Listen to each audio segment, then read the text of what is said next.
Assalamualaikum warahmatullahi wabarakatuh. Perkenalkan, nama saya Gilang Adrianto dari Universitas Bangka Belitung, Fakultas Hukum. Pada kesempatan kali ini saya akan menjelaskan sedikit tentang hukum laut internasional. Pertama saya akan menjelaskan mengenai pengaturan hukum laut telah melalui beberapa tahapan. Tahapan pertama ada United Nations Convention on the Law of the Sea atau UNCLOS 1982, dan ada UNCLOS ketiga pada tahun 1982 di Montego Bay, Jamaika. Itu menghasilkan pertama ada perairan pedalaman, perairan kepulauan, laut wilayah, zona tambahan, zona ekonomi eksklusif, landasan kontinen, dasar laut dalam atau kawasan. Laut lepas yang diatur oleh International Seabed Authority (ISA) adalah seluas 260 juta kilometer persegi, sedangkan laut yurisdiksi nasional adalah laut yang diukur dari lepas pantai sampai zona tambahan eksklusif seluas 85 juta kilometer persegi, di mana mencakup 45% seluruh lautan yang ada di dunia. Ketentuan dalam UNCLOS Part 7 mengenai laut lepas, laut di luar yurisdiksi nasional adalah laut bebas atau high seas. Pemanfaatan dilaksanakan berdasarkan prinsip warisan seluruh umat manusia. International Deep Seabed Area adalah kawasan dasar laut, tanah di bawahnya diatur oleh bab 11 UNCLOS 1982, yaitu Common Heritage of Mankind atau warisan bersama umat manusia. Lalu apa itu prinsip Common Heritage Mankind atau warisan bersama umat manusia? Adalah konsep etnis dan konsep umum hukum internasional. Ini menetapkan bahwa beberapa lokasi milik semua umat manusia dan bahwa sumber daya mereka tersedia untuk digunakan dan dimanfaatkan untuk semua orang. Dengan mempertimbangkan generasi masa depan dan kebutuhan negara-negara berkembang, rezim kawasan dasar laut samudra, struktur Badan Otorita Dasar Laut Internasional. Negara-negara berkembang berpendapat bahwa pada prinsip Common Heritage Mankind adalah ketentuan hukum internasional yang melarang pemilikan seabed oleh negara-negara, tetapi negara-negara ini diberikan atau dibebankan kewajiban untuk secara aktif mengelola wilayah laut ini. Konsep ini dapat dianggap terdiri dari beberapa prinsip berbeda tetapi saling berkaitan, di mana prinsip utama merumuskan konsep sebagai berikut. Pertama itu ada penggunaan kawasan yang berada di luar atau di luar batas yurisdiksi nasional harus digunakan hanya untuk tujuan damai, atau dikenal dengan prinsip penggunaan secara damai.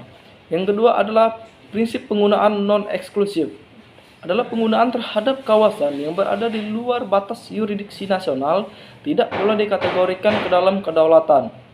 Yang ketiga ada prinsip keuntungan bersama umat manusia.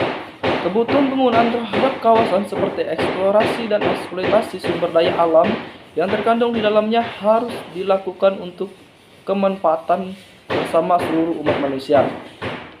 Yang keempat atau yang terakhir ada prinsip pengelolaan internasional, diperlukan untuk mengatur dan mengawasi penggunaan kawasan dan sumber daya alamnya.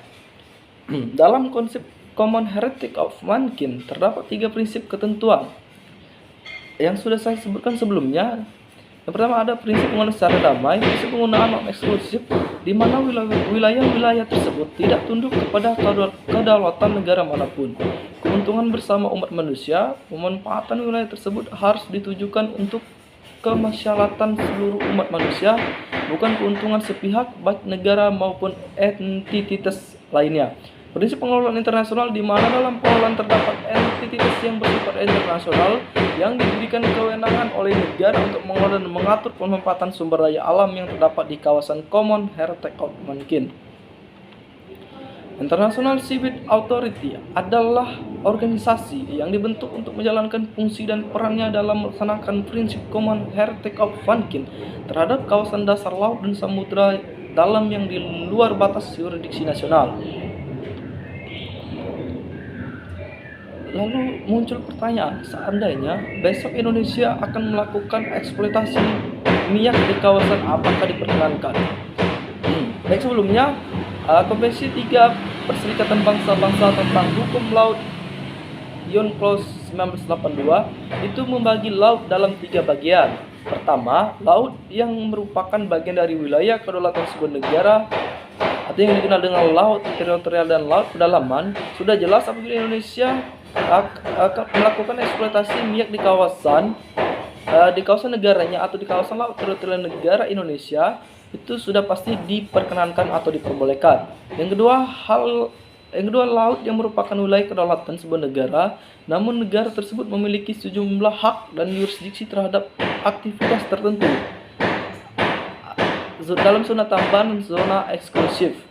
Ketiga, laut yang bukan merupakan wilayah kedaulatan dan bukan merupakan hak atau yurisdiksi negara manapun, yaitu laut bebas. Zona ekonomi eksklusif atau ZEE adalah satu fitur paling revolusioner dari UNCLOS 1982 dan memberi dampak yang signifikan pada pengelolaan dan konservasi sumber daya laut. Rezim ZEE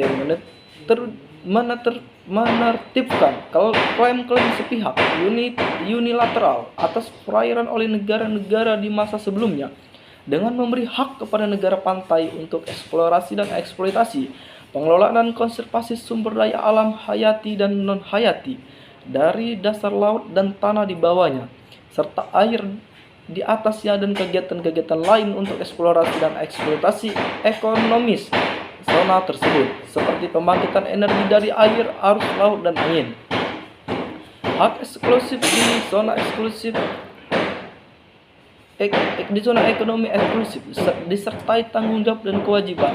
Sebagai contoh, UNCLOS 1982 mendorong pemanfaatan stok ikan secara optimal di ZEE-nya. Di setiap negara pantai harus menentukan total tangkapan yang diperbolehkan untuk setiap spesies ikan dan memperkirakan kapasitas penangkapannya. ZEE diatur pada bab 5 dari UNCLOS 1982, terdiri dari pasal 21 hingga pasal 75. Pasal 55 UNCLOS 1982 mendefinisikan zona ekonomi eksklusif atau ZEE sebagai perairan laut yang terletak di luar dan berbatasan dengan laut teritorial, tunduk pada